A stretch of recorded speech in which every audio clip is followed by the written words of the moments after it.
Hallo, Nico hier von Nikolaikom Trompetentraining. Heute wieder zu einem neuen Video rund ums Trompetespielen. Heute stelle ich dir 3 Übungen vor, mit denen du dein Trompetespiel nachhaltig verbessern kannst. Es geht heute um Lockerheit, Luftfluss, Klang, Intonation und dementsprechend auch Tonkontrolle. Kommen wir gleich zur ersten Übung, und zwar geht es darum, dass wir aus dem Nichts, also aus dem wirklichen Luftstromgeräusch einschwingt, sich der Ton entwickelt, lauter wird, wieder leiser wird und idealerweise kehren wir ganz zum Schluss wieder in diesen Luftstrom, in dieses Luftstromgeräusch zurück. Erste Übung, los geht's!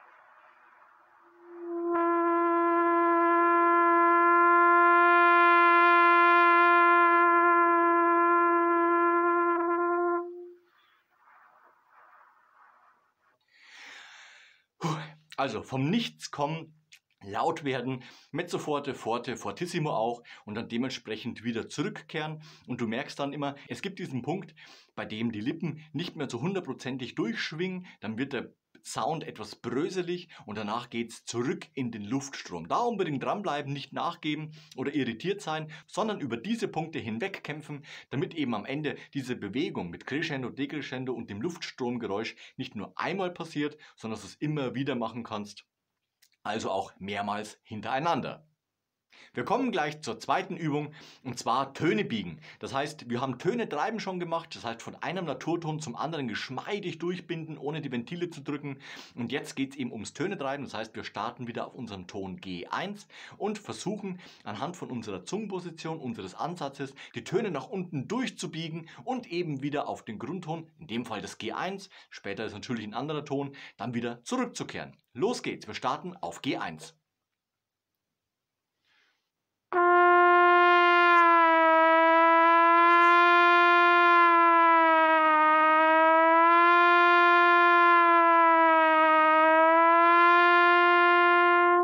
Das heißt, es passiert mit den Lippen und der Zungenposition. Da ein bisschen rumexperimentieren. Du kannst auch anfänglich erstmal die Luft etwas langsamer fließen lassen. Das heißt, die Intonation wird sich ganz langsam senken. Auch das geht schon in Richtung nach unten treiben, aber natürlich bei weitem nicht so aktiv, wie das Tönetreiben vonstatten gehen sollte. Dann kannst du auf jeden Fall noch einen Schritt weiter gehen und eben mit der Zungenposition und der Muskulatur deiner Lippen dann versuchen, der Trompete den Ton, den du getrieben spielen möchtest, aufzuzwängen. Normalerweise möchte die Trompete natürlich nach unten brechen zum C1 bzw. stabil auf dem G1 bleiben. Das heißt, wir müssen der Trompete aufzwingen, dass sie jetzt eben solche getriebenen Töne zum Klingen bringen soll. Und das Ganze kannst du natürlich dann dementsprechend über die ganze Chromatik machen, natürlich auch höher oder tiefer anfangen. Unten fällt es uns erstmal leichter, weil natürlich das Intervall zum nächsten Naturton nach unten dementsprechend größer ist, als wenn du zum Beispiel eine 2 gestrichene Oktave spielst. Mein Tipp immer, fang auf G1 oder C1 an, da fällt es einem meist einfacher und dementsprechend kann man es da unten auch gut trainieren und dann später eben diese Fertigkeit, die man sich antrainiert hat, dann in die höhere Lage übertragen. Wir kommen gleich zur dritten Übung, die uns weiterbringt, und zwar ist es die Zirkularatmung. Mit Zirkularatmung meine ich, du spielst die Trompete und atmest, während du einen Ton zum Beispiel jetzt anfänglich aushältst, mit der Nase Luft zu und schaltest danach wieder um auf Lungenbetrieb und kannst den Ton sozusagen ohne Unterbrechung weiter erklingen lassen.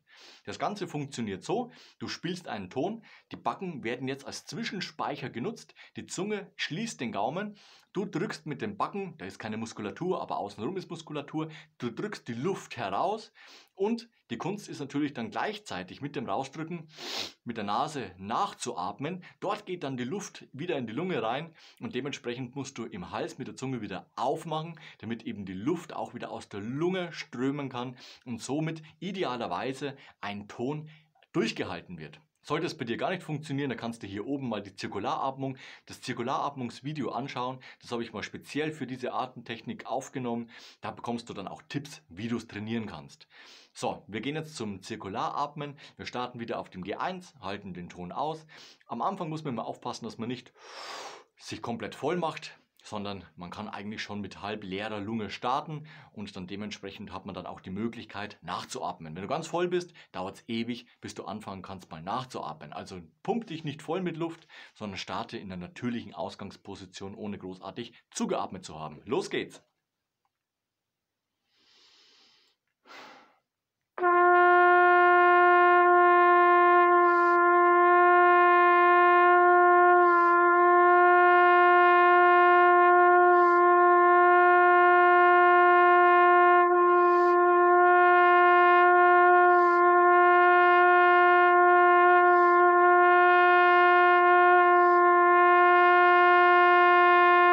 Und dann kannst du dementsprechend natürlich lange einen Trompetenton aushalten. Wichtig ist immer bei dieser Technik, dass du ganz bewusst dieses Rausdrücken der Luft ins Instrument ganz bewusst wahrnimmst, weil sobald du das fühlst, weißt du ganz genau, an welchem Punkt du anfangen kannst einzuatmen und wann der Punkt gekommen ist, wo du wieder auf Normalbetrieb umschalten musst, damit eben der Ton auch die Chance hat, diesen heiklen Moment durchzuklingen und nicht abzubrechen und wieder einzusteigen. Also da unbedingt darauf aufpassen, dass du immer ganz bewusst diese Luft nach außen drückst.